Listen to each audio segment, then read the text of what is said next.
ہمارے درمیان جو بھی باتیں ہو رہی ہیں ان باتوں کا ذکر کسی سے نہیں کرنا. یہ ہم دونوں کی باتیں ہیں. ہم دونوں ایک دوسرے کا لباس ہیں. ہم دونوں دو جسم ایک جان ہیں.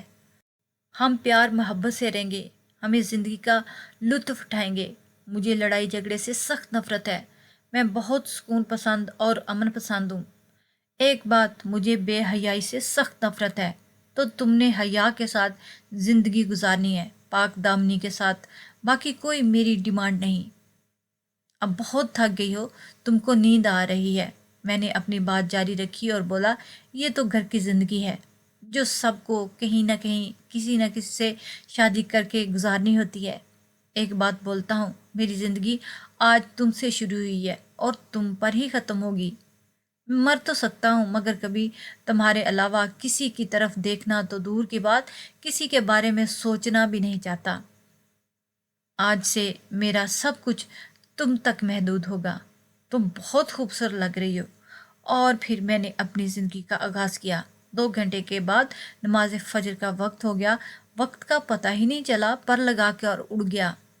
آج میں اس کو جگانا نہیں چاہتا تھا، پر میں 5 نمازوں کا پابند اور چاہتا تھا کہ میری بیوی ہمیشہ نمازوں کی پابند رہے. میں نے اسے بہت پیار اور محبت سے کہا کہ اٹھ جاؤ، نماز کا وقت ہو گیا ہے. پر وہ نہ اٹھی.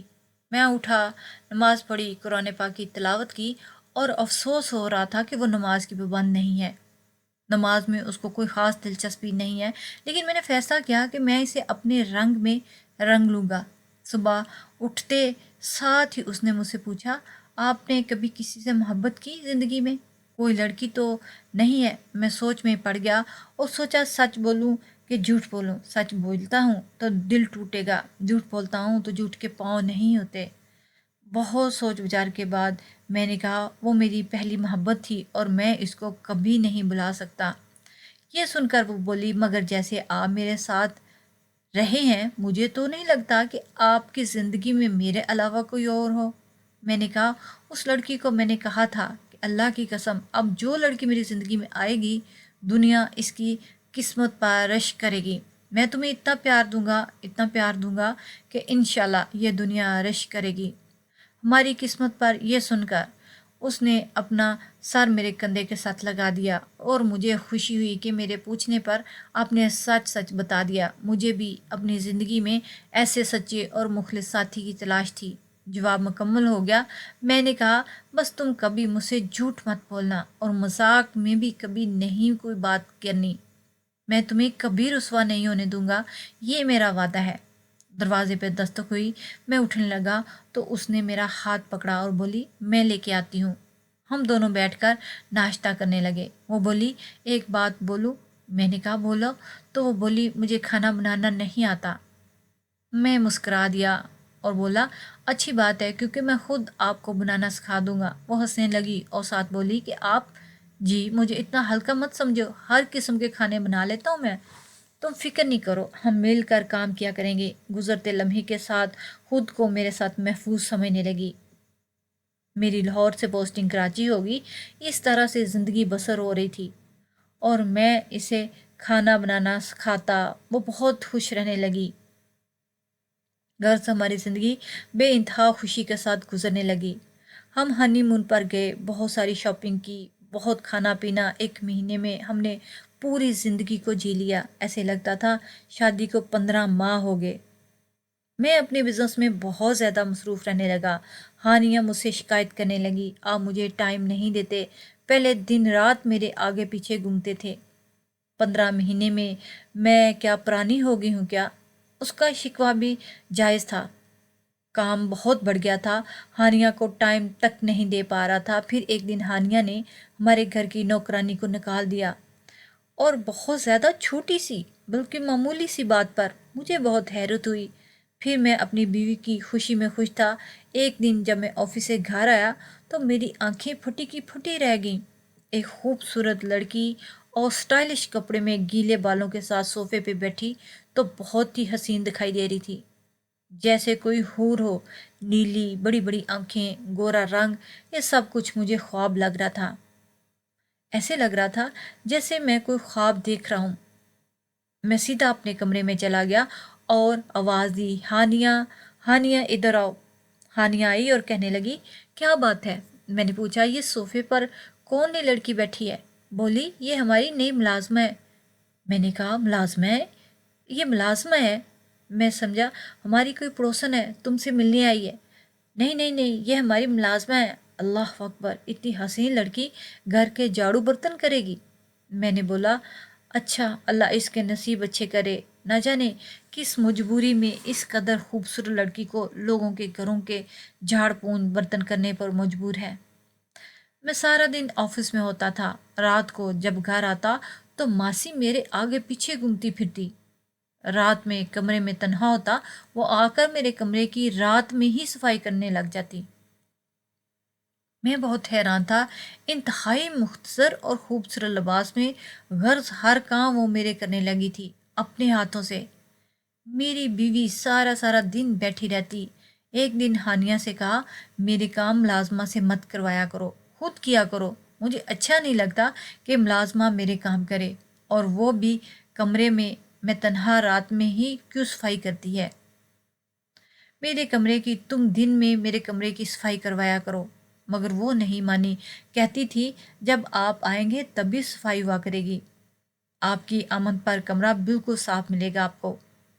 میں جیسے ہی کمرے میں جاتا، وہ میرے پیچھے پیچھے آ جاتی اور کمرہ صاف کرنے کے لیے، لیکن میں اسے کبھی آنکھ اٹھا کر نہیں دیکھتا تھا۔ ایک دن اچانک میں آفس سے گھر آیا تو میں نے سنا کہ ہانیہ اور ملازمہ آپس میں کچھ باتیں کر رہی تھی۔ میں نے کان لگا کر سنا تو ہانیہ یہ کہہ رہی تھی، تم کسی بھی طرح ذوالقرنین کو اپنی محبت کے جال میں پھانس لینا، اور پھر میں اس پہ بدکاری کا الزام لگا کر اسے طلاق لے لوں گی، رئیس اکرم سے شادی کر لوں گی۔ یہ بات سن کر میرے پیروں تلے سے زمین نکل گئی۔ ہانیہ نے ملازمہ کو کہا، 15 دن ہو چکے ہیں لیکن تم نے میرا کام نہیں کیا، میں تمہیں 50,000 تک دے چکی ہوں، اب میں تمہیں 2 لاکھ روپیہ تبھی دوں گی جب تم میرے شوہر کو بد چلن ثابت کر دو گی، اور اس کام کے لیے میں تمہیں بس 1 ہفتے کا وقت دے رہی ہوں، اس سے زیادہ وقت میں تمہیں نہیں دے سکتی۔ 1 ہفتے کے اندر اندر یہ کام کر دو، ورنہ میں تمہیں نوکری سے نکال دوں گی اور دوسری نوکرانی رکھ لوں گی۔ ایسا نہ کریں، میں آپ کا کام بہت جلد کر دوں گی۔ میں کمرے میں گیا اور تالیاں بجاتے ہوئے بولا، واہ واہ، بہت اعلیٰ، تم نے یہ نوکری رکھنے کا مقصد تمہارا یہ تھا؟ اگر مجھ سے طلاق چاہیے تھی تو مجھ سے کہہ دیتی، پر میرے اوپر بد چلن کا داغ لگا کر مجھے داغدار کر کے مجھ سے طلاق لینے کی کیا ضرورت تھی؟ مجھ سے صرف ایک بار ہی بولا ہوتا، اسی وقت دے دیتا، کیونکہ رشتے زبردستی نہیں نبھائے جاتے۔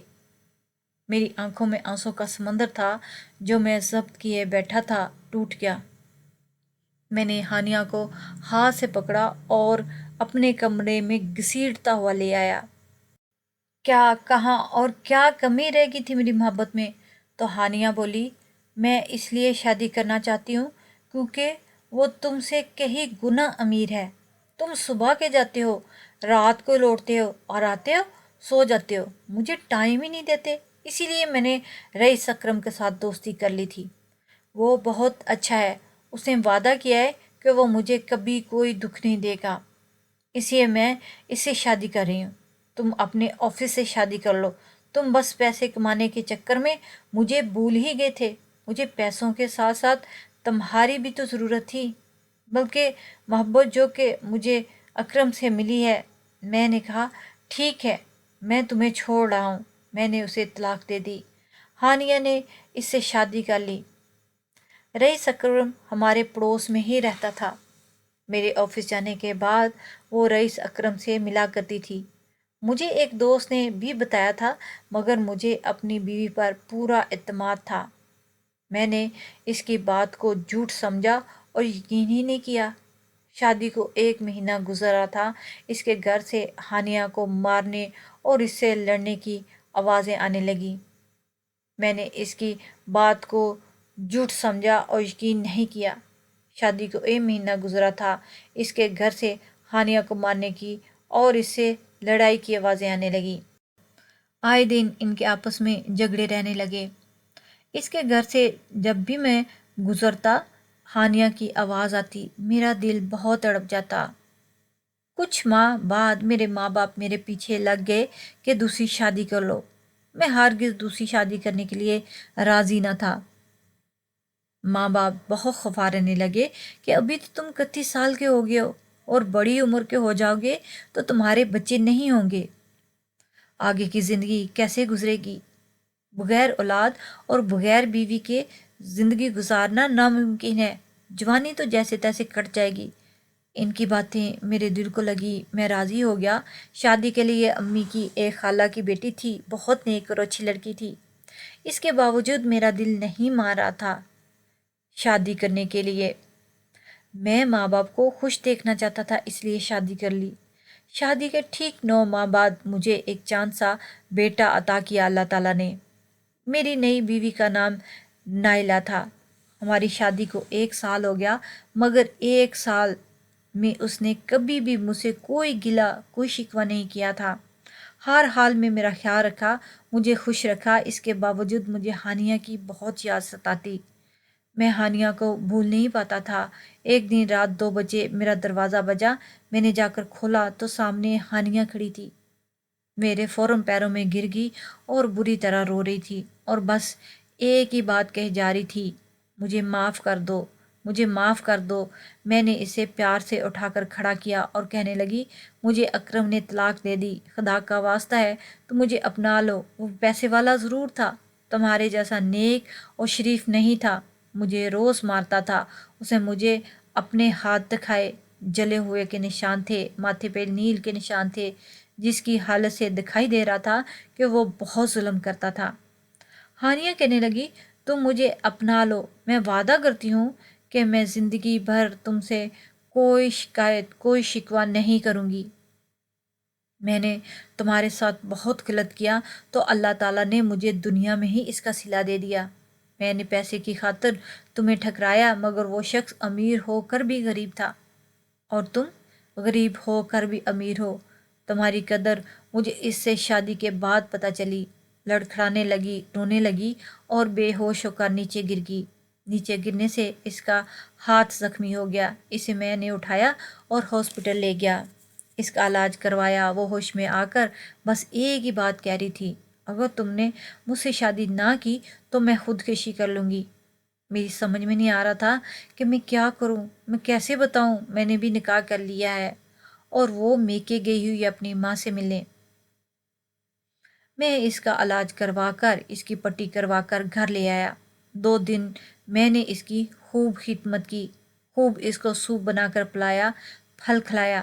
پھر ایک دن میں نے اس سے بہت نرم لہجے میں کہا، اب تم میرے گھر سے چلی جاؤ اور میری بیوی آنے والی ہے۔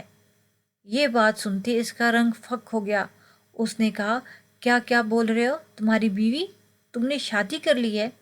میں نے کہا، آج صبح ہی نائلہ کا فون آیا تھا، وہ اپنے بھائی کے ساتھ گھر آ رہی ہے، وہ 1.25 مہینہ نہا کر آ رہی ہے، میرا بیٹا ہوا ہے نا۔